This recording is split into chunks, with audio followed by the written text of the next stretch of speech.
A nossa devoção de hoje está baseada em Lucas, capítulo 24, versículo 49, a qual o texto bíblico nos diz assim: Eis que enviarei sobre vocês o cumprimento da promessa de meu Pai. Lucas 24, 49. Estimados, já desde o Antigo Testamento, os profetas de Deus, eles previram e ao mesmo tempo prometeram que nos dias de Cristo, nos dias do Messias, haveria um derramamento especial e geral do Espírito Santo. E uma dessas profecias está lá em Joel, capítulo 3, versículo 1 ao 5. E também durante a sua permanência aqui na terra, e de forma especial na noite em que, antes de sofrer, antes de morrer, Jesus procurou também consolar os seus discípulos, referindo-se à promessa do Pai, referindo-se ao Espírito Santo. Isso nós vemos registrado em Lucas 12, 12, 11, 13, João 14, 16, 17 também, e assim por diante. Após a ressurreição, Jesus disse que os seus discípulos deveriam esperar em Jerusalém, até que eles, os discípulos, fossem revestidos de poder que viria do alto. E então, depois que Jesus subiu aos céus, esse grupo de discípulos, eles permaneceram em Jerusalém conforme a ordem e a obediência ao Senhor e Salvador Jesus. Diz o texto bíblico que eles estavam sempre no templo durante as horas de orações e que também os discípulos se reuniam na sala de uma casa de oração. O número daqueles que estavam ali reunidos em oração não era apenas o número dos apóstolos, mas também que haviam outras pessoas que haviam aceitado os ensinamentos de Jesus, e junto ali com Maria, a mãe de Jesus, bem como os parentes, os familiares de Jesus, e também várias outras mulheres. E o número total dessas pessoas que estavam lá reunidas nessa casa de oração, esperando o cumprimento daquela promessa feita por Cristo, de enviar o Espírito Santo, diz ali que em torno de 120 pessoas. E então o derramamento do Pentecostes aconteceu. E foi num dia em que o povo celebrava o início da colheita, o 50º dia após a Páscoa e o 10º dia desde a ascensão do Senhor. O povo, as pessoas estavam todas reunidas naquele cenáculo na hora terceira, ou seja, às 9 da manhã. E de repente veio um barulho do céu, como se fosse um vento violento, e soprou sobre eles. Encheu toda a casa onde eles estavam sentados. Então apareceram também, distribuída entre eles, línguas ou chamas como de fogo, e pousaram sobre cada um deles que ali estava presente. E essas manifestações aconteceram por causa, então, que o Espírito Santo foi enviado por Jesus, foi derramado sobre aqueles cristãos. E ali eles começaram a falar em outras línguas, conforme o Espírito lhes deu ou lhes dava para eles falarem. Acontece para que, então, essa festa acontecesse, ali uma grande multidão de judeus também se reuniu em Jerusalém. E algumas dessas pessoas que tinham vindo de várias partes, de várias regiões, está lá citado em Atos capítulo 2, esse povo então estava em Jerusalém. E era um povo que desde o tempo do cativeiro babilônico, eles tinham se espalhado por várias regiões, mas ao mesmo tempo eles tinham o costume de ir até Jerusalém. Então, em Jerusalém, ali no dia dessa festa da colheita, da festa celebrada, então juntava pessoas de várias nações, de vários cantos da terra.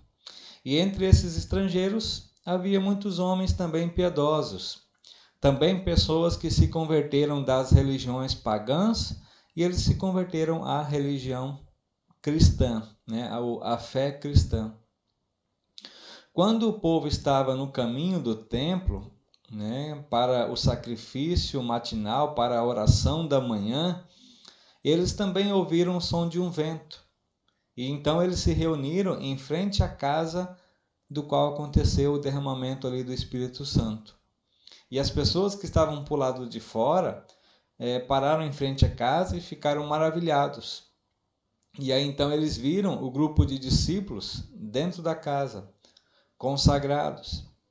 Eles viram então esses discípulos, né, começando a falar em línguas, ou falando em idiomas, do qual eles lá fora sabiam, olha, os discípulos estão falando na nossa própria língua. A gente consegue entender o que eles estão dizendo. E aí então aquela multidão totalmente espantada perguntava, olha, não são todos esses que falam, eles não são galileus? Como é que cada um de nós estamos ouvindo em nossa própria língua nativa? Entre nós temos pessoas da região da Pártia, da Média, do Elão.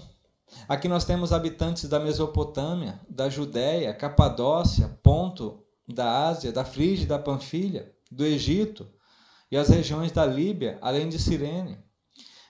Então eles foram citando vários lugares que ali as pessoas estavam vindo na sua própria língua. De um lado, todos ficaram maravilhados e ao mesmo tempo perplexos, admirados, dizendo uns aos outros, o que será que isso significa? Só que também entre eles havia algumas pessoas que zombavam e diziam, eles estão cheios de álcool. Em outras palavras, eles estão bêbados por estar falando essas coisas. Tudo isso está registrado lá no livro de Atos, capítulo 2, versículo 1 até o versículo 13.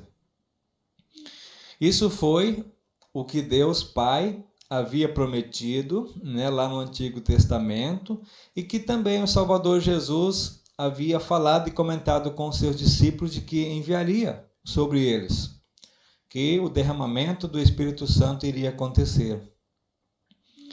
E com relação a isso, gostaria de dirigir sua atenção para 3 coisas. Aconteceu em público, aconteceu na presença de muitas pessoas, em meio a sinais e maravilhas, e foi sobre os discípulos de Jesus após a morte dele e ressurreição. Ou seja, após a morte e ressurreição, após a subida de Jesus aos céus, que aconteceu o derramamento do Espírito Santo. Ou seja, o Pai Celeste, Deus Pai, quis dar um testemunho solene e público do fato de que Jesus, na verdade, era o Messias, o prometido, ele era de fato o Cristo, o escolhido.